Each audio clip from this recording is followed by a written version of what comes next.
کہ اگر اس قرآن مجید میں کوئی شے سوائے سورۃ العصر کے نازل نہ ہوتی تب بھی وہ لوگوں کی ہدایت کے لیے کافی. لو لم ينزل من القرآن سواها لکفت الناس.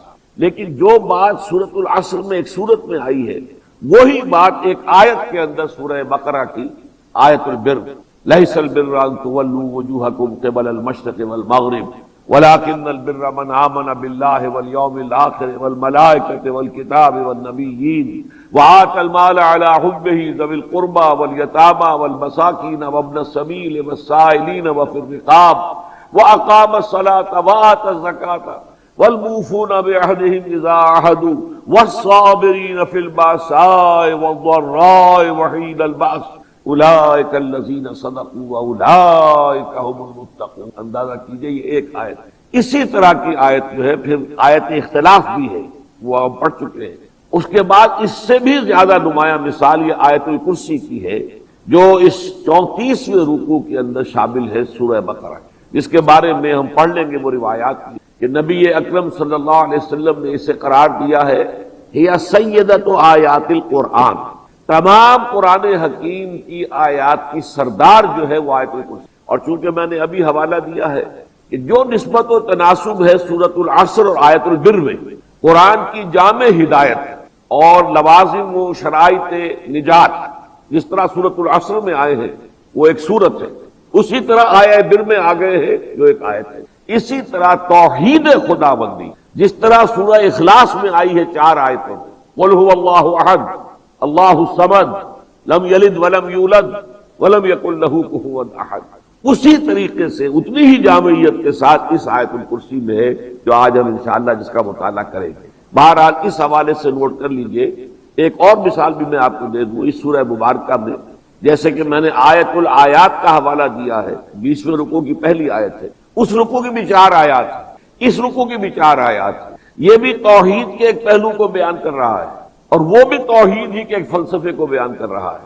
پھر آئندہ کسی انشاءاللہ نشست میں ہم اس رکوع کا مطالعہ کریں گا، اس لیے کہ توحید کا جو فلسفیانہ پہلو ہے، جو اس کا حکیمانہ پہلو ہے، وہ انشاءاللہ اس رکوع کے حوالے سے ہمارے سامنے آئے گا.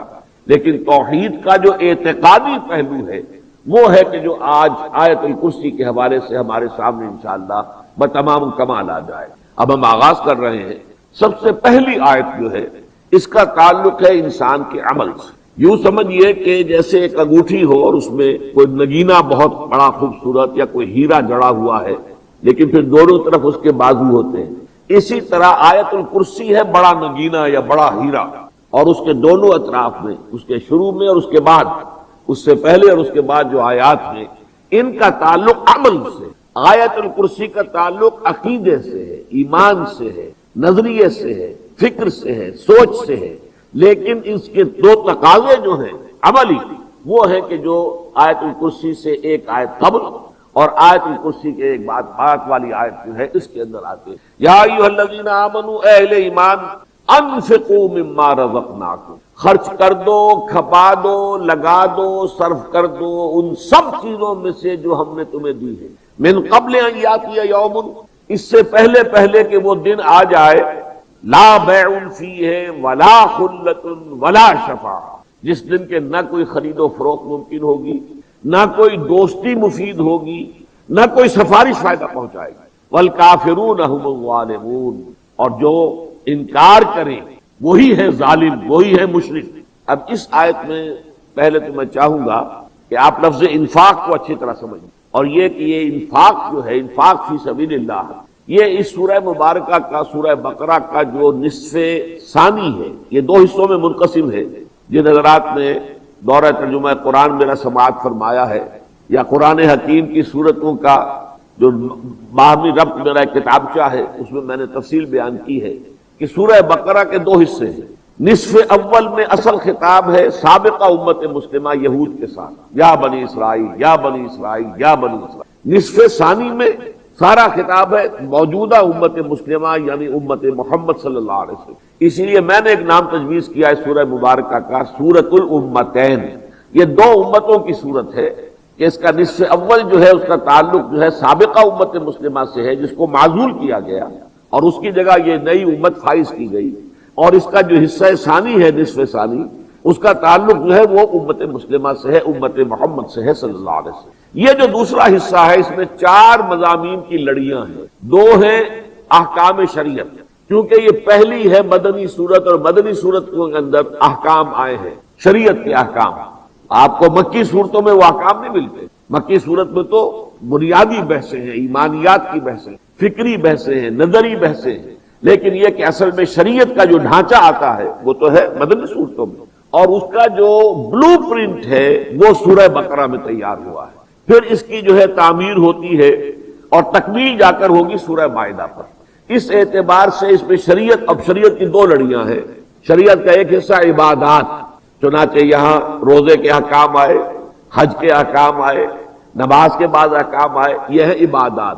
ایک ہے معاملات، وراثت کا معاملہ کیا ہو، شادی بیاہ کا معاملہ کیا ہو، طلاق کے معاملات کیا ہو، شراب اور جوئے کے بارے میں کیا حکم ہے، یہ ساری چیزیں جو ہے جن کا تعلق انسان کی عملی زندگی معاملات سے۔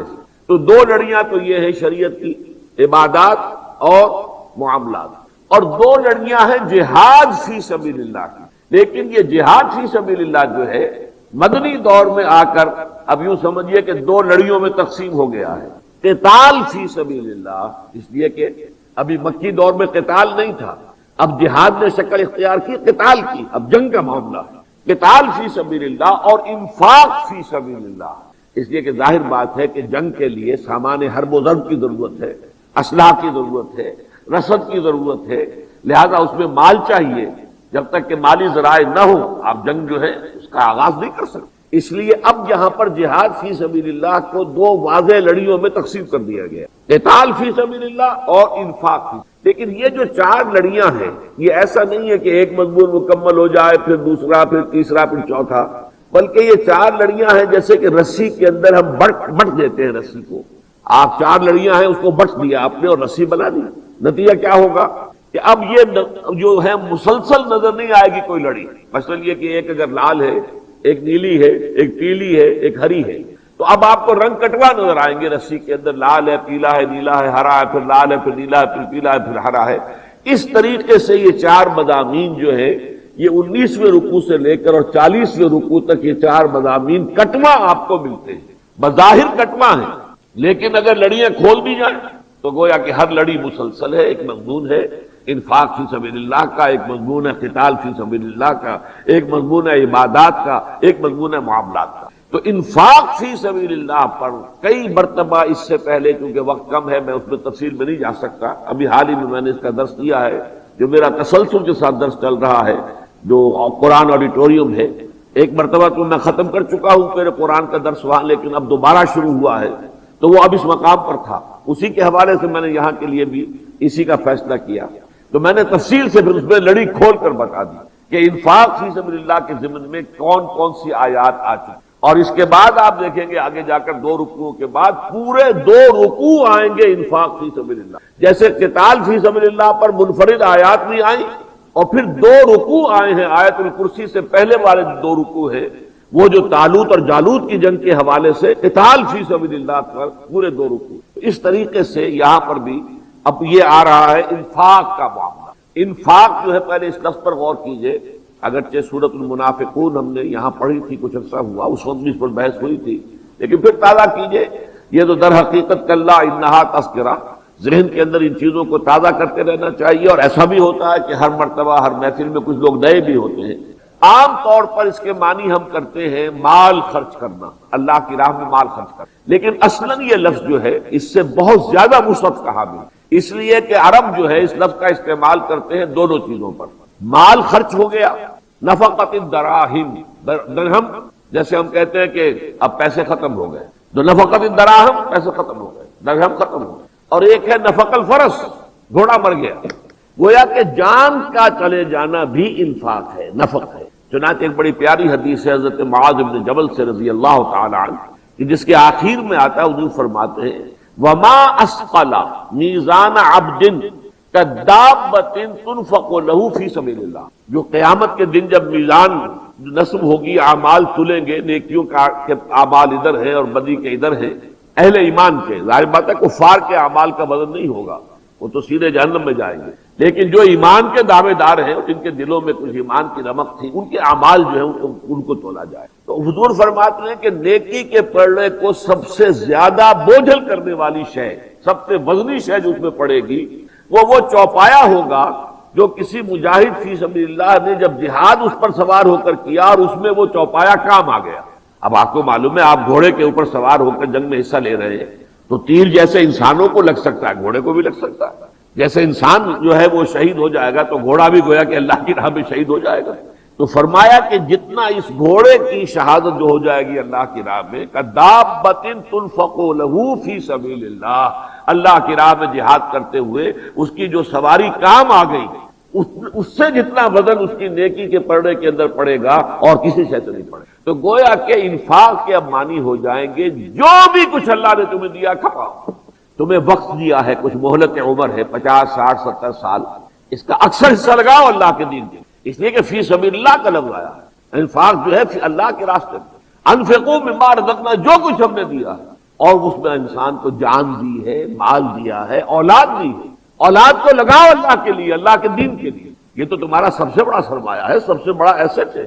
لیکن یہ کہ بعض لوگ جو ہے خود تو اپنے خیال میں دین کی خدمت کر رہے ہوتے ہیں، لیکن اپنی اولاد کے بارے میں انہیں فکر اسی کی ہوتی ہے کہ دنیا بن جائے ان کی، وہ اچھا کیریئر ہو جائے، اچھی تعلیم ان کو حاصل ہو جائے، اچھی تنخواہ مل سکے، اس سے آگے کوئی سوچ نہیں. حالانکہ در حقیقت یہی معیار ہے کہ ان کے اصل کیا ویلیوز ہیں، اندر ان کے کس چیز کی اہمیت ہے. ورنہ یہ کہ سب سے بڑھ کر شے جو اللہ نے عطا کی انسان کو وہ اس کی اولاد ہے، اسے لگائے دین کے لیے. تو اے اہل ایمان، لگا دو، کھپا دو، صرف کر دو، خرچ کر دو.